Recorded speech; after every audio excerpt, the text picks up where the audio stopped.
Oye, País, buenas noches, buenas noches. Oye, País, yo soy Rudy González. Gracias por su compañía en esta hora, como cada noche, aquí por Color Visión. Qué bueno que me acompañan para juntos pasar revista a los hechos noticiosos ocurridos en el país y en el resto del mundo.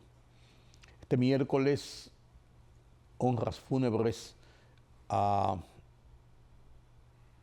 el recuerdo, a la vida de Rafael Fello Suberví Bonilla. Miércoles 16 de julio, declarado Día de Duelo Nacional por el presidente Luis Abinader, en memoria de ese líder político histórico del PRD, 2 veces alcalde, 2 veces secretario de Turismo, ministro de Interior, aspirante a la candidatura presidencial del PRD, candidato vicepresidencial en la fórmula del PRD electoral del 2004. Un hombre de mucha valía y de buena recordación. Todo lo que he visto de Fello Suberví a lo largo de estos 2 días después de su fallecimiento son notas buenas de un hombre que le sirvió al país, que dejó una estela de buena vibra, de hombre de bien. Rafael Fello Suberví Bonilla, nacido en 1943, 6 de julio, acababa de cumplir 83 años de vida. Este jueves, su sepelio en el Cristo, en el Puerta del Cielo, luego de una serie de homenajes lógicos en el Congreso Nacional.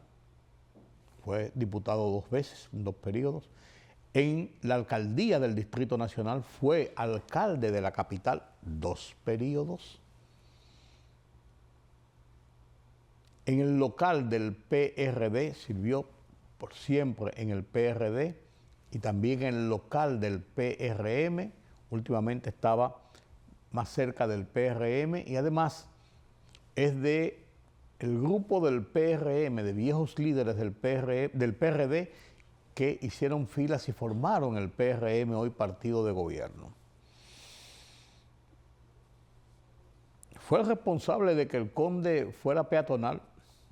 En su gestión de alcalde, se convirtió el Conde en peatonal, que es hoy, por demás, una vergüenza, lo que es hoy, lo que se ha convertido el Conde. Pero bueno, de eso voy a hablar también un poquito más adelante, a propósito de este recordatorio. También Fello fue el que inició, hizo gran parte, y después se concluyó y se completó, se fortaleció el elevado de la 27 de febrero, ese elevado que va desde la Leopoldo Navarro hasta los 2 puentes, el puente Juan Bosch y el puente Juan Pablo Duarte, el puente Duarte y el puente Bosch.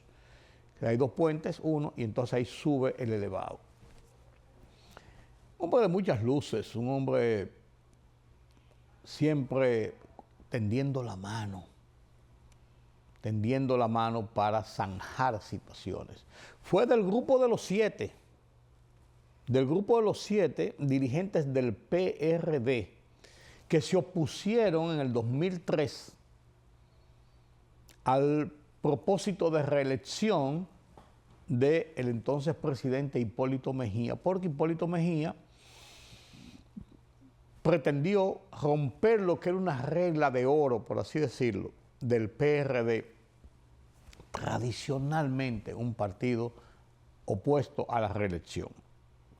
Se opuso a la reelección del 1970, y no fue a las elecciones. Se opuso a la reelección en el 74, frente a Balaguer también. Se opuso a la reelección en el 78 y le ganó las elecciones. En el 78, Antonio Guzmán nunca pensó en reelección, pero no hubo quienes lo asusaran, y él no estaba en eso. Es una norma del PRD. En el 82, Salvador Jorge Blanco tampoco se le ocurrió pensar en reelección después del desastre de gobierno que también había hecho. Pero en el 2000, el mosquito de la reelección le picó a Hipólito Mejía, y aunque había dicho varias veces que no, voy a la reelección. Estaba alegando que en el partido había una división y que no había un candidato. Y que, no, él quería la reelección, le gustaba el carguito. Entonces hubo 7 dirigentes que se opusieron a esa reelección. Milagros Ortiz Bosch, que era la vicepresidenta de Hipólito Mejía, ministro de Educación, se opuso a la reelección. Atuey de Camps se opuso a la reelección. Andrés Bautista se opuso a la reelección. En esa época había sido presidente del Senado. Se opuso a la reelección del partido de gobierno de esa época, del PRD. Tony Raful, alto dirigente, mano derecha de la gente de Peña Gómez, se opuso a la reelección. Emmanuel Esquea Guerrero, que había sido consultor jurídico del gobierno de Salvador, de Jorge Blanco, alto dirigente del PRD, se opuso a la reelección. Y Rafael Fello Suberví se opuso a la reelección. Y formaron aquel que se llamó el Grupo de los 7, que se declararon en contra y dividieron prácticamente las partes del partido. Y Rafael Fello Suberví, junto con Atuey de Camps, eran los dos pilares. Rafael Suberví tenía una tendencia dentro del PRD y Atuey de Camps también. Atuey de Camps servía a varios del momento, era más conciliador, más negociador de las cosas, pero también tenía cabeza propia. Opuesto a la reelección, siempre, pero con un paso firme. Sin embargo, cuando el PRD quedó solo, él acepta el llamado de Hipólito Mejía y va como candidato vicepresidencial en la fórmula de las elecciones del 2004, en la reelección de Hipólito Mejía. Y pierden las elecciones, lógicamente. Apenas un 34% de ser el partido de gobierno, saca un 34% en esas elecciones. Lo que le pasó, por ejemplo, al PLD ahora, que con la división que hubo interna en el 2020, de haber sido el partido de gobierno y un Danilo Medina que sacó un 62%, el partido apenas logró un 37% en las elecciones del 2020. Fruto, entre otras cosas, principalmente por la división del partido, cuando Leonel Fernández se va y comienza a sacarle gente para formar su propio partido y su propio proyecto político. Sacó un 5% Leonel Fernández, usted dirá 37 y 5 da 42, de ninguna manera ganaba. Eso es otra cosa. Estoy hablando de las divisiones del partido y de los partidos. Pero Fello siempre fue un hombre conciliador, así lo reconoce todo el mundo. Como vuelvo y digo, todo lo que he oído de Rafael Fello Suberví ha sido para bien. Ha sido para bien. También voy a conversar sobre, precisamente, el tema que se está discutiendo sobre los códigos que están en discusión en el Congreso Nacional, Código Penal y Código Laboral, y también sobre el tema del metro de Santo Domingo y las ampliaciones que se están haciendo sobre el mismo. Todo esto después de la pausa. La Oficina para el Reordenamiento del Transporte OPRET informó sobre la llegada de 2 nuevos trenes diseñados para operar de manera acoplada y operar con 6 vagones, lo que permitirá aumentar la capacidad de transporte del metro de Santo Domingo a principios de agosto. La institución detalló que los nuevos vagones corresponden al modelo Metrópolis 9000 Serie 6, equipados con tecnología de última generación para optimizar la eficiencia y comodidad del servicio. Estos trenes son fabricados en la planta industrial de Alstom en Santa Perpetua, Barcelona, bajo los más altos estándares de calidad y seguridad. El expresidente de la República, Hipólito Mejía, respondió públicamente a las declaraciones del director general de Bienes Nacionales, Rafael A. Burgos Gómez, tras acusaciones de pérdidas millonarias de tierras en su gestión. En la carta abierta, dirigida específicamente al señor Rafael A. Burgos Gómez, Mejía busca aclarar los hechos y reafirmar su compromiso con la transparencia en el manejo de la administración pública.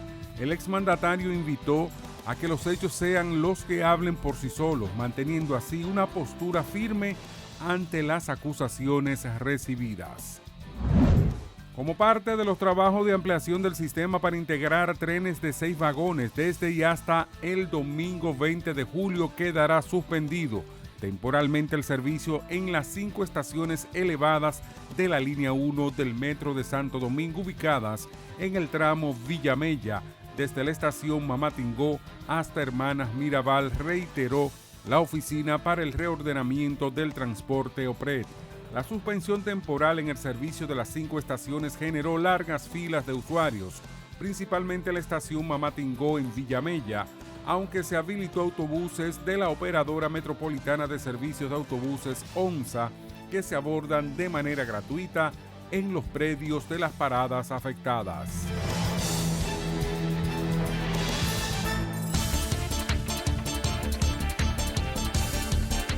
La cifra total de muertos en la devastada Franja de Gaza por los bombardeos israelíes alcanzó hoy los 58.573 personas, mientras las negociaciones indirectas entre Israel y Hamás continúan en una fase inicial en Doha.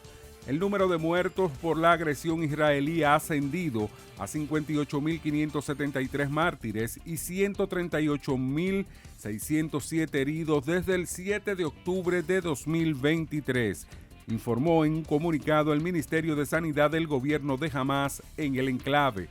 Solo en las últimas 24 horas, al menos 94 personas murieron y más de 252 resultaron heridas, según el recuento de los hospitales publicado hoy por Sanidad. El Kremlin ha apelado al presidente de Estados Unidos, Donald Trump, a dejar atrás su decepción y a que presione a la parte ucraniana a fijar una propuesta para volver a sentarse a negociar. Si bien ha sostenido que Kiev se toma las últimas declaraciones y maniobras de Washington como una señal de guerra, se han hecho muchas declaraciones, se ha expresado mucha decepción, pero por supuesto, esperamos que paralelamente se ejerza presión sobre la parte ucraniana, ha expresado el portavoz del Kremlin, Dmitry Peskov.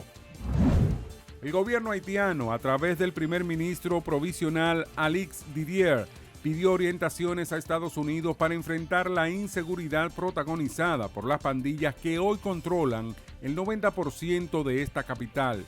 Didier, quien viajó desde el viernes al país norteño, estuvo reunido en las últimas horas con funcionarios estadounidenses para intercambiar puntos de vista sobre la situación de violencia que azota a la nación antillana. Política, economía, sociedad. Los temas del día a día los contamos con claridad y con precisión. Recuérdate que el INTEVI se aumentó a un 18 para bajarlo a un 16. Sí. Una libertad de prensa que ellos no manejan y de expresión. Hay una especie de experiencia frustrada de la OEA en Haití. En Oye País, información veraz, periodismo con valor. Oye País, de lunes a viernes a las 12 de la medianoche por Color Visión. Siempre lo mejor.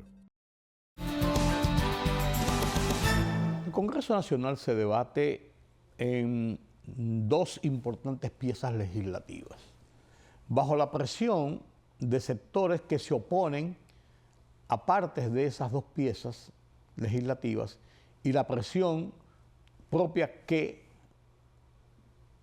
metió el propio presidente Luis Abinader el lunes cuando dijo que si no eran aprobadas esas 2 piezas legislativas, antes de que concluya la legislatura el próximo día 26 de julio, la semana próxima, él va a dictar un decreto para extender la legislatura hasta el 16 de agosto a fin de que se puedan aprobar estos dos. Hablamos del Código Penal, hablamos del Código Laboral.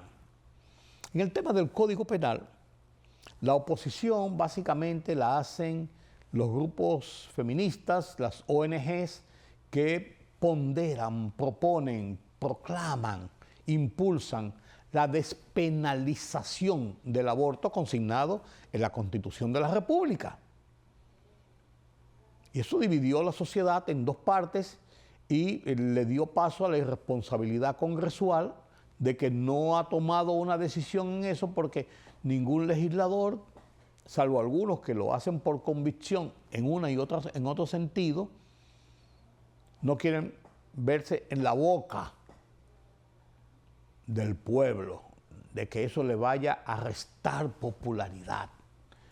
Cuando yo creo que la popularidad y los apoyos de una sociedad están en el legislador, que aún no esté totalmente de acuerdo con los planteamientos que él tiene, que esa persona tiene, que ese ciudadano tiene, lo sienta un legislador responsable de su deber de legislar,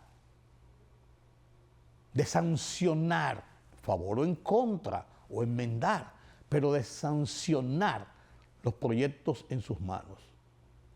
20 y tantos años dando vuelta para reformar el Código Penal. Mientras tanto está estancado, o ha estado estancado en el Congreso, una modernización y actualización de las normas para la persecución del delito.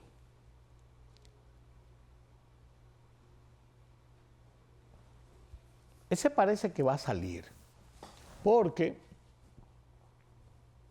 hay una decisión tomada en que las tres causales no van, y parece haber una mayoría en ese sentido, y que se va a hacer una ley aparte sobre el tema de las tres causales y el tema del aborto. Yo no sé cómo lo van a conformar finalmente, porque esto es un tema constitucional y está establecido en la Constitución. Por eso es que las feministas, los grupos de las ONGs y las personas que promueven la despenalización del aborto no quieren que el tema sea sacado del grueso del Código Penal, porque si sale de ahí, difícilmente tendrá cabida para ser aprobado posteriormente como una ley ordinaria, que además tendría que remitir a un propósito de reforma constitucional, porque eso es constitucional, el tema de la prohibición del aborto en República Dominicana. Pero se puede salir. Donde hay mayores escollos es en el Código Laboral, que una vez pasados casi 3 años de concertaciones, de discusiones, de acomodamiento de una serie de articulados y de puntos en lo que establecen las relaciones obrero-patronal en el país, que es el Código Laboral. El tema de la cesantía quedó ahí y es el nudo gordiano que ha impedido que haya un acuerdo más abierto para aprobar las reformas al Código Laboral, que tiene 32 años en vigencia, con todo lo que ha pasado y los cambios que ha tenido el sistema laboral y las relaciones obrero-patronales. Y ese código de 32 años viene del Código Napoleónico de 1886. Vaya usted a ver, vaya usted a ver. Pero esa es la realidad. Los empresarios han emitido una serie de consideraciones en las últimas horas, en los últimos días, después que se aprobó en primera lectura, la semana pasada, cerrado a que hay una serie de puntos en los que ellos no están de acuerdo y presionan sobre la necesidad de su enmienda, de su modificación, de su acomodamiento a los planteamientos que hace el empresariado para establecer ese código de relaciones obreros-patronales. Entre ellos está el tema de la cesantía, lógicamente. Los trabajadores, por su lado, están cerrados en doble tres y dicen que no, que la cesantía no se la pueden tocar y que están de acuerdo con todo lo que se aprobó. El ministro de Trabajo, Eddie Olivares, dijo que el tema de la cesantía no para el gobierno, que es la tercera pata del órgano tripartito entre las relaciones obreros patronales del país, plasmada en el código, dice que para el gobierno la cesantía no se toca. Y así lo sometió el gobierno. En el proyecto que sometió el gobierno de código, que es el que se está discutiendo, está planteado que la cesantía no se toca. Está ahí. Es un tema intocable. Hay que buscar un acuerdo si se quiere pasar el código, porque de lo contrario sería imponer el código. La imposición del código en unas relaciones entre dos partes, entre obreros y patronos, lo que significa la paz laboral, la convivencia laboral y de producción del país. Si no hay un acuerdo entre las partes y se rompe una armonía y comienza una tirantez, podríamos comenzar a transitar caminos ya olvidados y pasados. Las paralizaciones, las huelgas, las protestas, las quejas, las exigencias, las demandas, que ha navegado en los últimos años en esas relaciones en un ambiente de paz, de concordia, de negociaciones,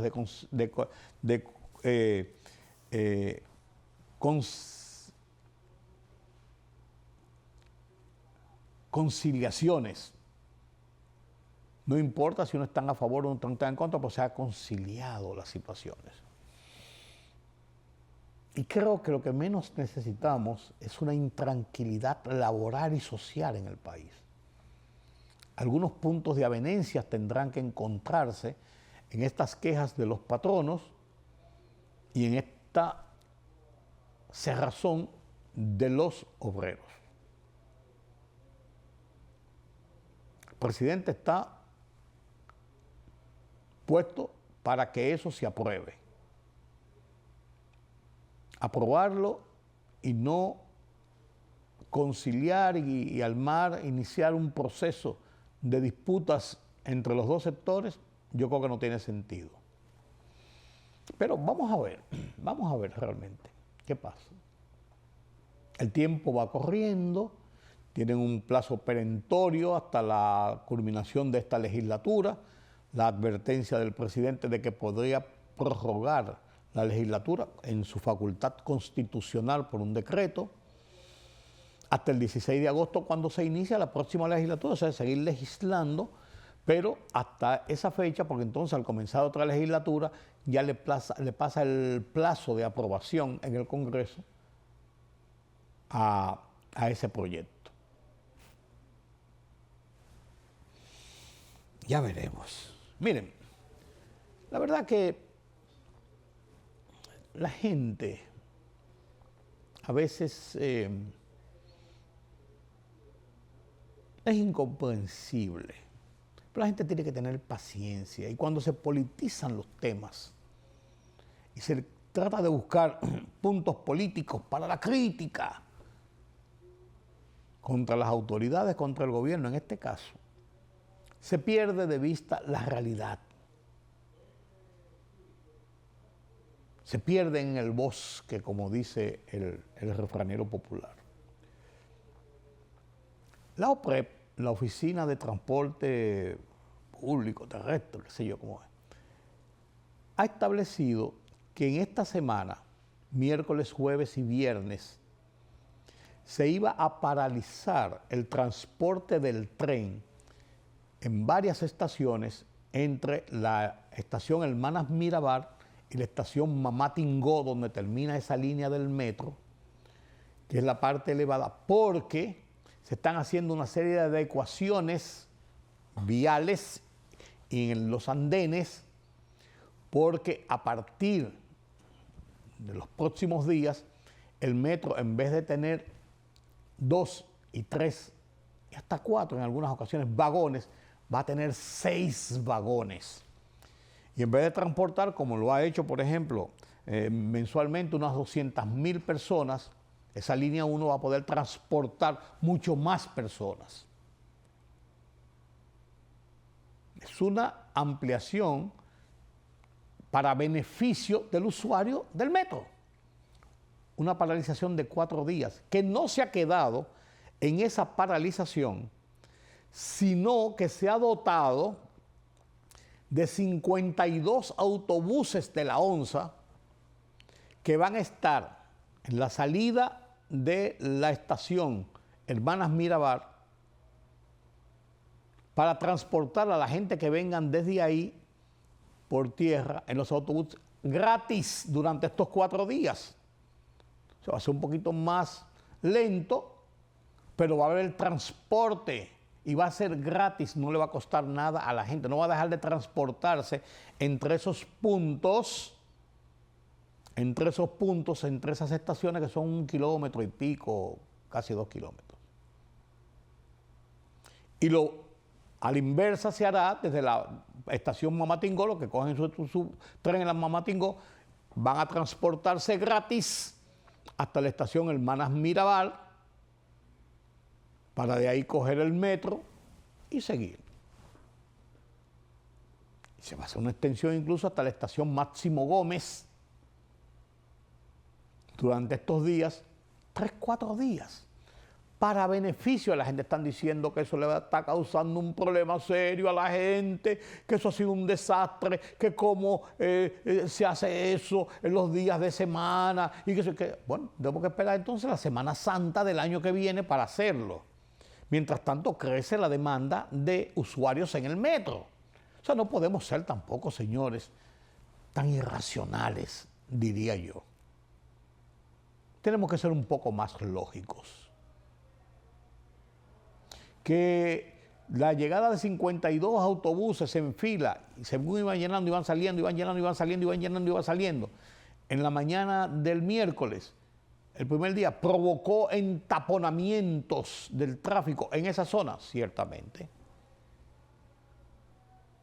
Pero peor era que las personas no tuvieran un medio de transportarse de una estación a otra, tuvieran que irse caminando o tuvieran que coger carro público o las guaguas públicas o privadas y pagar un pasaje. Iba a ser exactamente lo mismo porque iba a haber un flujo y una demanda muy alta de pasajeros.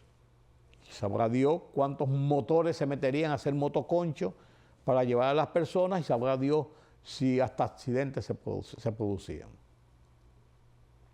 Tenemos que ser un poquito, señores, flexibles. Además, ese es un trabajo para la gente, para satisfacer la demanda de la gente, principalmente la gente de más bajos recursos y que viven más alejados del centro de la ciudad. El tren, el metro, ha sido una bendición para transportarse rápido, seguro, limpio, económico y poder cruzar una ciudad que se congestiona en las entradas de la ciudad día por día por el volumen de vehículos que circulan por nuestras calles y avenidas.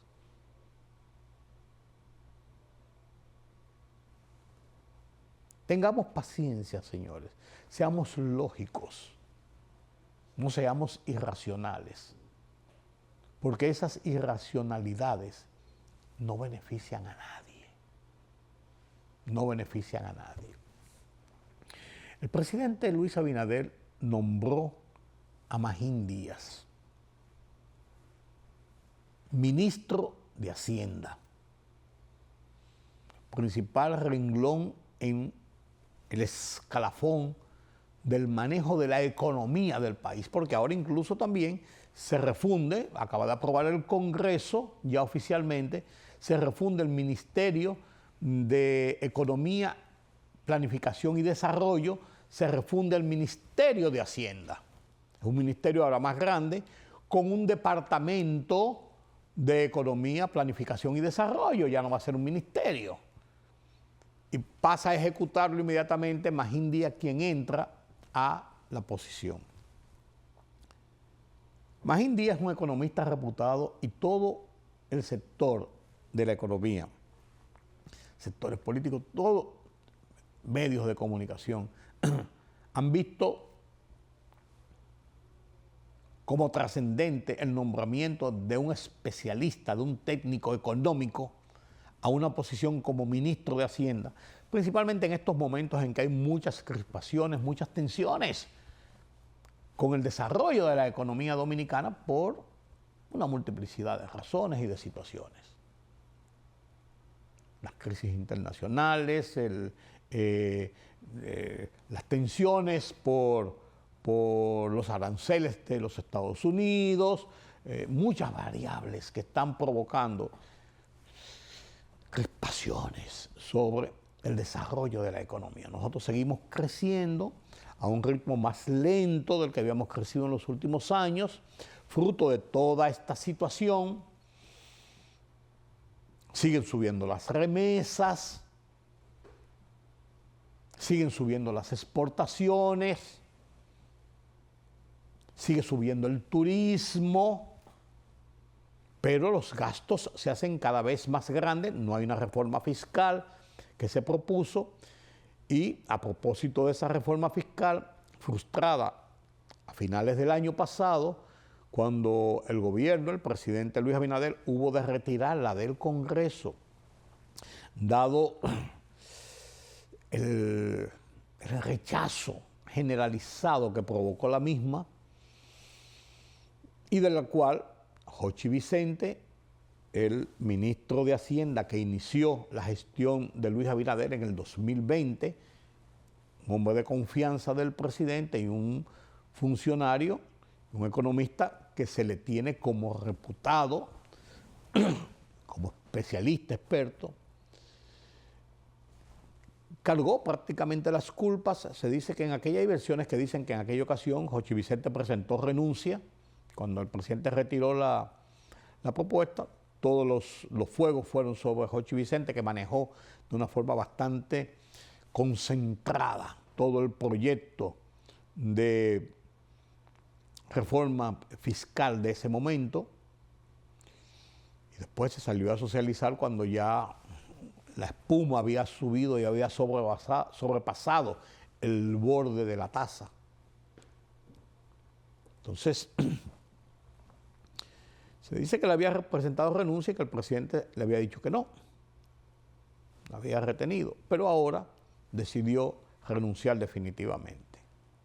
Ya había renunciado el ministro de Economía, Planificación y Desarrollo, Pavel Issa, porque su departamento iba a ser refundido, su ministerio iba a ser refundido a Hacienda, y él no iba a ser el ministro de las dos, sino casi seguro que era Jochi Vicente. Entonces él presentó renuncia por esas y otras razones.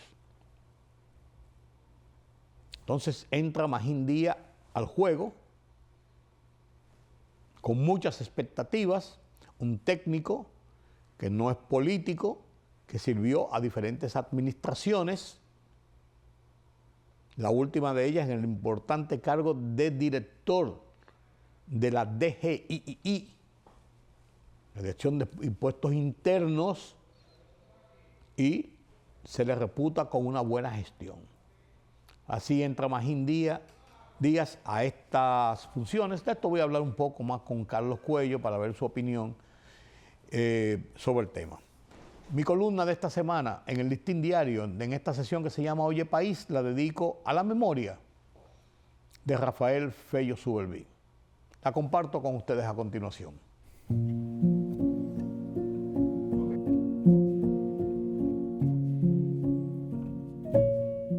Dejé sobre la mesa el artículo que había escrito en el fin de semana, como de costumbre, para publicar este miércoles en esta esquina del Listín Diario.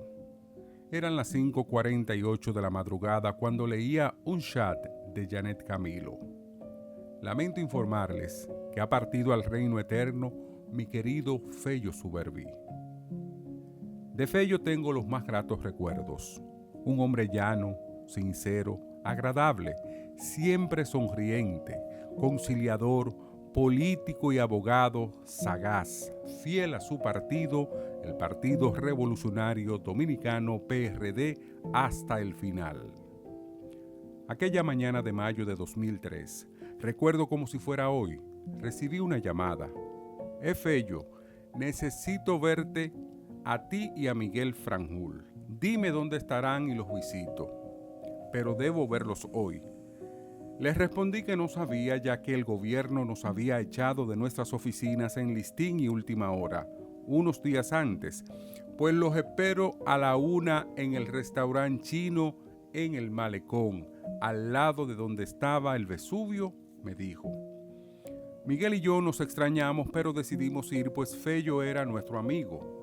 Muchos funcionarios del gobierno de Hipólito y no pocos dirigentes del PRD, esos que tanto nos cortejaban días antes por ser dos directores de los más influyentes medios periodísticos. Nos evitaban, pues estábamos marcados por el caso Baninter y las duras críticas a nivel nacional e internacional que habíamos emprendido por la grosera intervención de los medios de comunicación del grupo.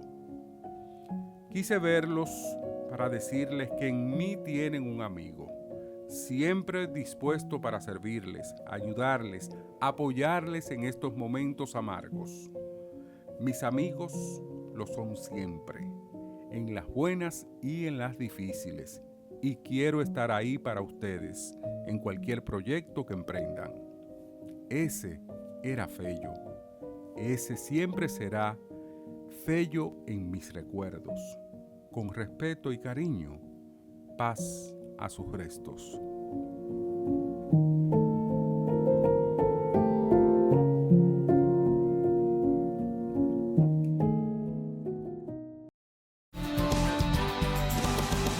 Gracias por continuar con nosotros aquí en Oye País. Hablamos de economía, tema del día a día, que analizamos cada semana con nuestro experto, con nuestro analista Carlos Cuello. Él tiene la voz cantante. Y la pregunta se cae de la mata.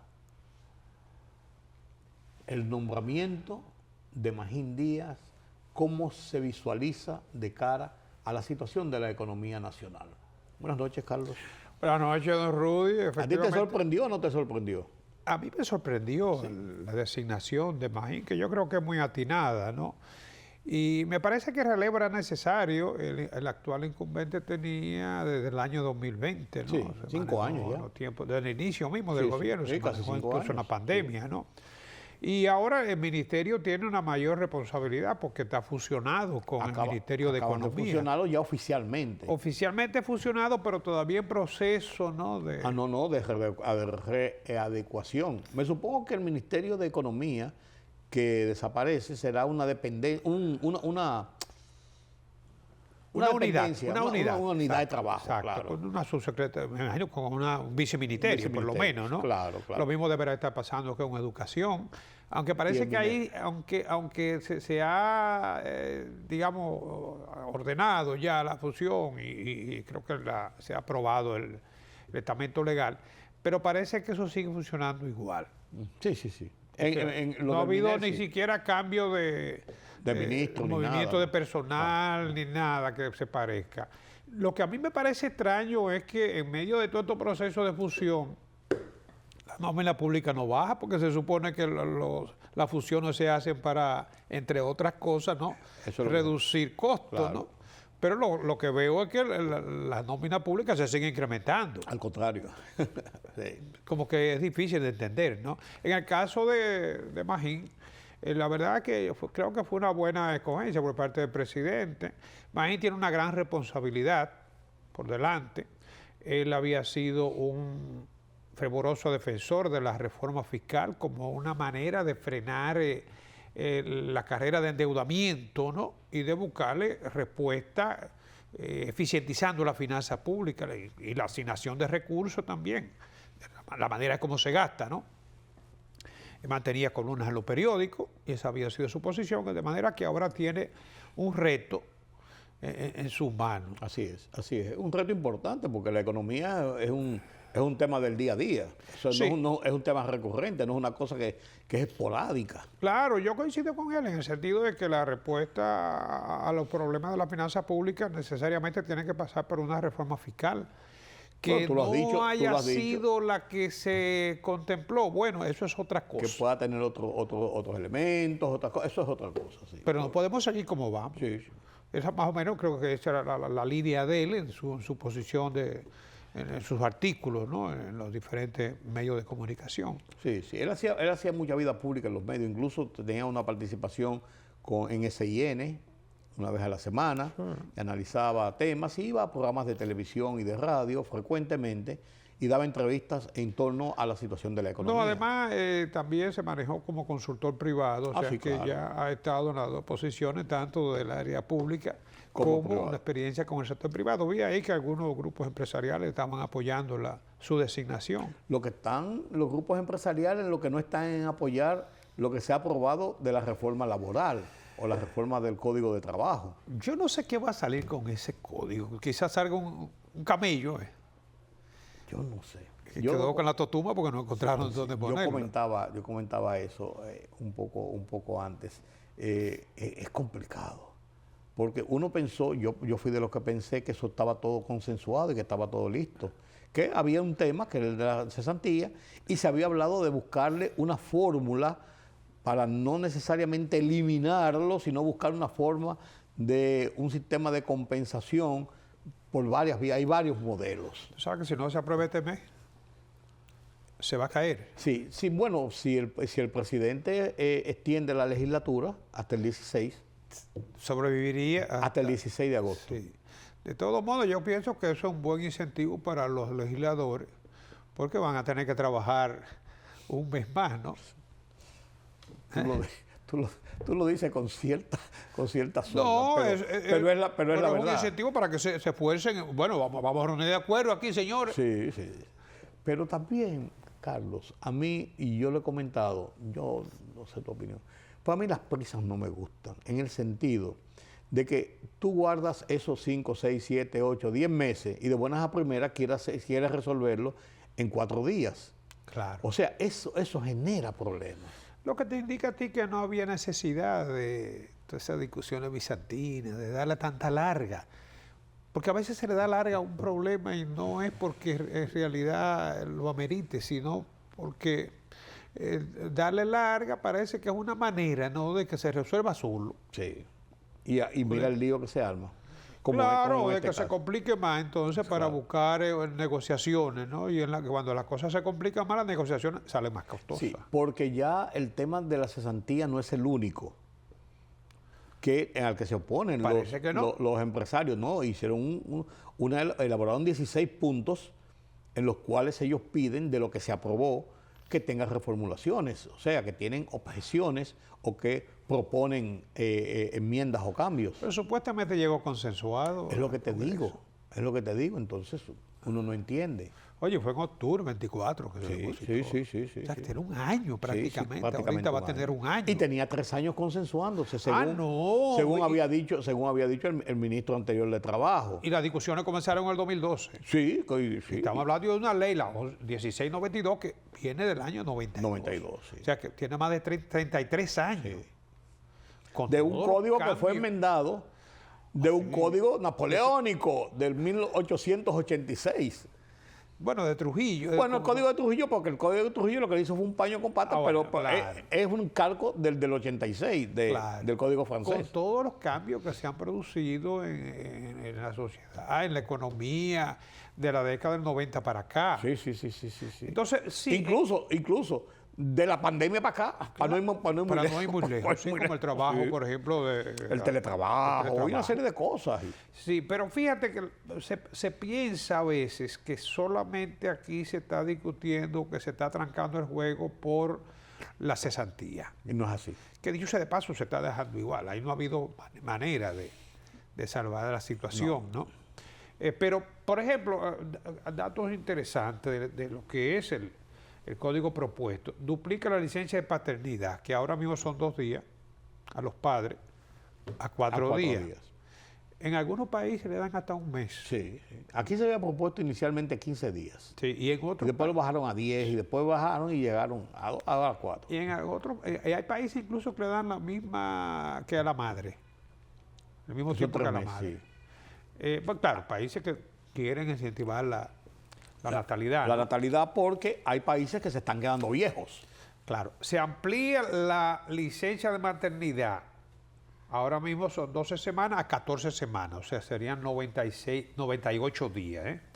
Se modifica la cantidad de días de vacaciones anuales, que son de 2 semanas, pero para los empleados que tienen de 3 a 5 años se va a extender a 2 semanas y de 5 años en adelante siguen siendo los 15 días, perdón, pero pagándole 18. O sea, se compensa Sí, con sí, sí. 18. Yo conozco muchos casos de empresas que por cada 5 años le agregan uno. Sí. Eso es común, incluso, pero siempre dan libre los 14 y te pagan los otros. Por eso te digo, o sea, eso es lo que se plantea aquí. Sí, Pero hay empresas que te dan por cada, te compensan, además de que te lo pagan, ¿no? Por cada 5 años le van agregando uno. Por ejemplo, día tú tienes un día 20 libre, años, sí. entonces tienes ya los 15 días más 4. Y así hasta llegar sí. bueno, sin límite, ¿no? O podría ser que tenga un límite, Sí. 20 días creo. sí, tiene un límite. Entonces, mantiene la jornada de 44 horas de trabajo, pero aquí hay algo muy importante que se puede distribuir con no más de 12 horas, porque es que las condiciones de trabajo hoy en día con la tecnología son muy diferentes. Pero las 44 tú puedes distribuirla una hasta hora 4 más. días, no pueden ser más de 12 el día. No, pero una más por cada día en vez de 8, 9 y elimina las 4 que serían para el sábado en la mañana. Exacto, pero te digo, pero no puede ser, No, y ahí no excede de no excede puede de ser 12. de 12 horas. No, y no excede de 12, serían 9 Pero horas. se puede poner 4 días. Bueno, Sí, lo que se habló sí. anteriormente, las jornadas reducidas. Claro. Que para gente que está haciendo carrera universitaria o algo, podría... Claro, esto tiene que ser de común acuerdo. Claro. Mantiene las 44 horas. Los domingos ya no son día festivo en este caso. No. O sea, el día de descanso se puede coger cualquier otro que no sea necesariamente el domingo. Y eso sí, claro, debe ser compensado. No sé, o sea, son respetando las 24 horas continuas de descanso. Ah, claro. El día que se establezca, pero respetando las 24 horas 24, continuas sí, de descanso, ¿no? Permite 120 horas trimestrales extra, ¿no? Que antes eran 80 nada 80, más, sí. actualmente, ¿no? 120 horas, obviamente, debidamente pagadas, ¿no? Y el teletrabajo, como tú decías, queda ya incluido. La protección del servicio doméstico también queda incluida en el Código Laboral y se mantiene igual la proporción de la mano de obra extranjera, 80-20. Que el tema de las domésticas es un tema que trató de imponerlo el gobierno por una resolución Sí. y tuvo muchas Igual que el adversidades. teletrabajo. Sí, muchas adversidades. Lo que se porque, trató fue de buscar una alternativa. sí, tú veas. pero se decía que debía estar contemplado en la ley, no que podía ser por una resolución. Claro. Entonces, finalmente ahora se va a incluir en el código, o se propone la inclusión en el código. Sí, son derechos mínimos, pero contemplados ya. en el Claro, código. claro, Por ejemplo, claro. las vacaciones. Que no son malos, pero que deben estar dentro de un marco regulatorio de ley. Las vacaciones, el descanso, el seguro. Bueno, el seguro sería el seguro Senasa, creo, ¿no? Sí. Incluirla, Sí. reportar que está trabajando. Bueno, Sí. esas son algunas. La principal, como te digo, la cesantía se queda igual y sigue siendo el punto de discordia. En la cesantía ha habido varias propuestas porque hay experiencias en otros países. La creación de un seguro de desahucio que lo paga el patrono y el trabajador y lo va pagando y tiene un seguro de cuando te despiden, entonces tú cobras tu seguro como si fuera también una cesantía.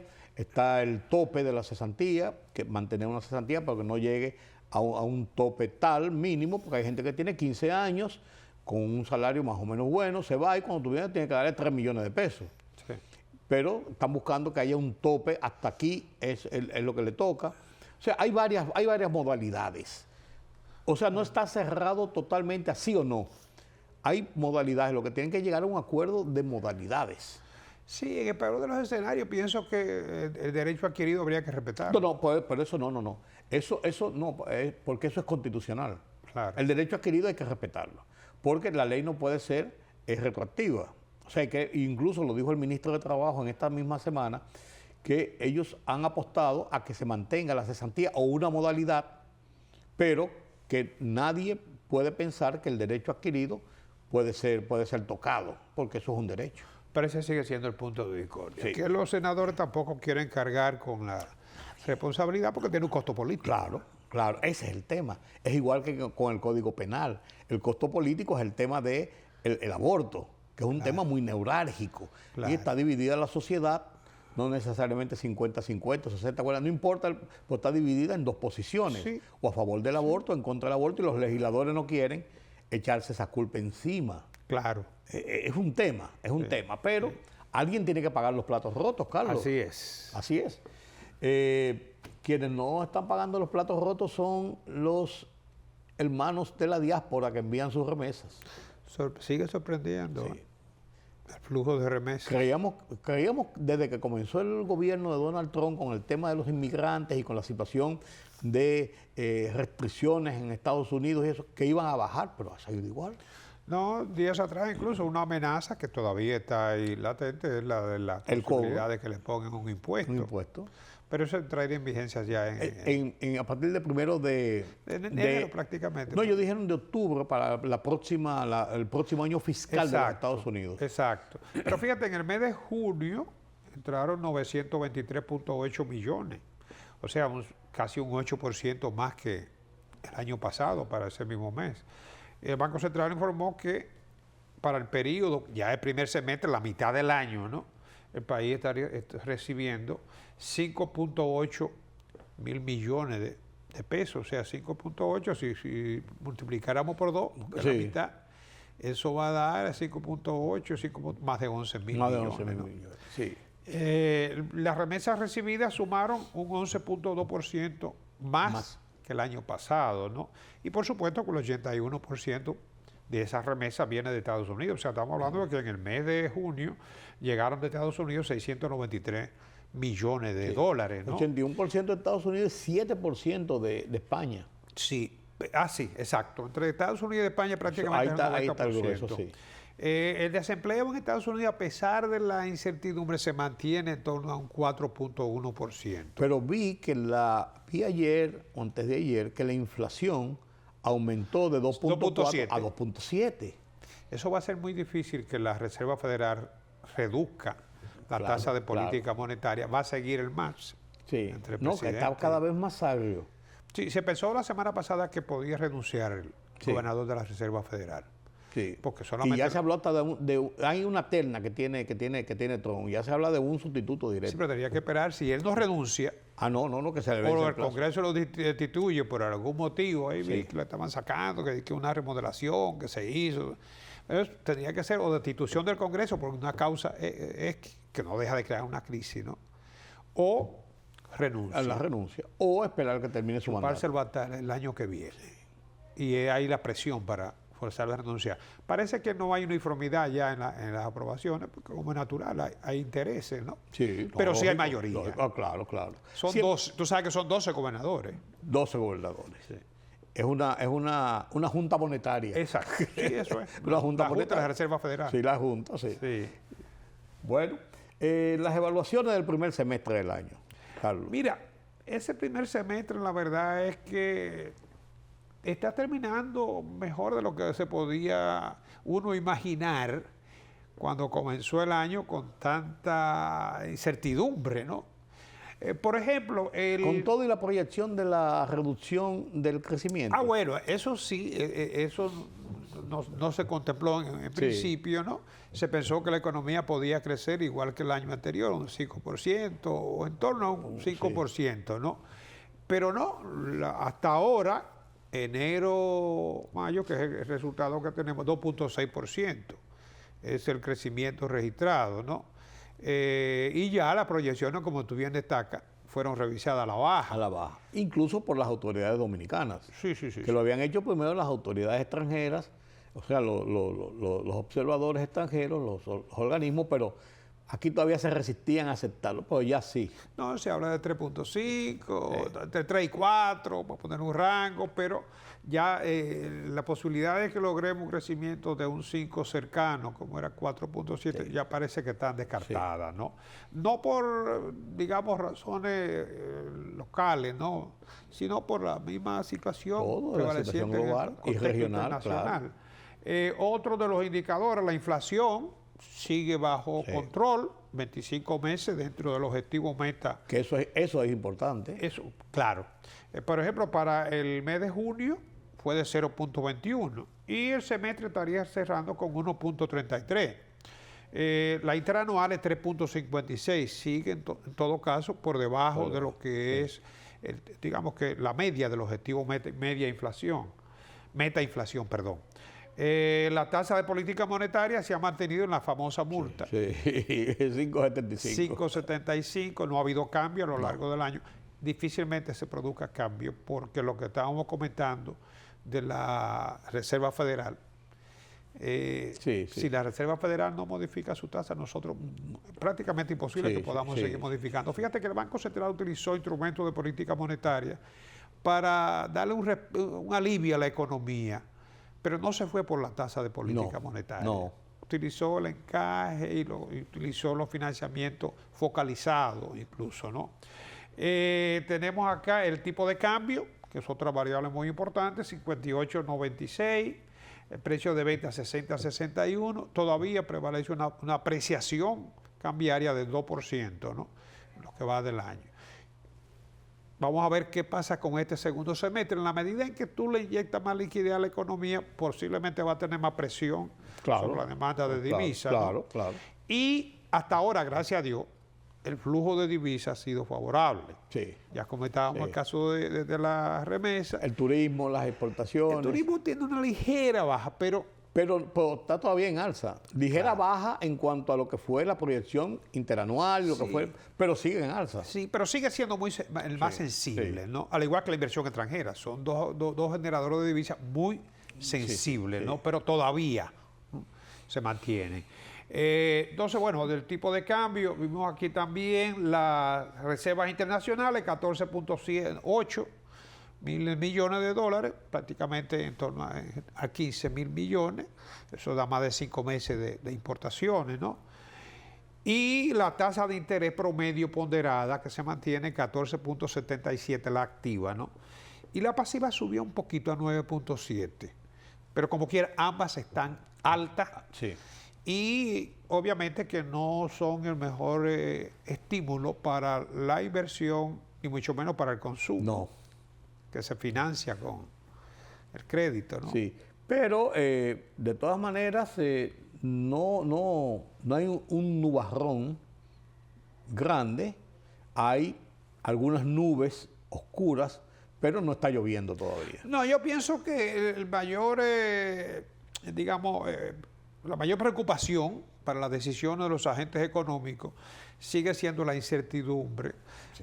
Claro, el costo del dinero tiene incidencia, pero cuando hay incertidumbre, como ya hemos dicho en reiteradas ocasiones, ¿no? La gente pospone sus planes de inversión y de consumo. Una incertidumbre que viene más de lo externo que de lo interno. Claro.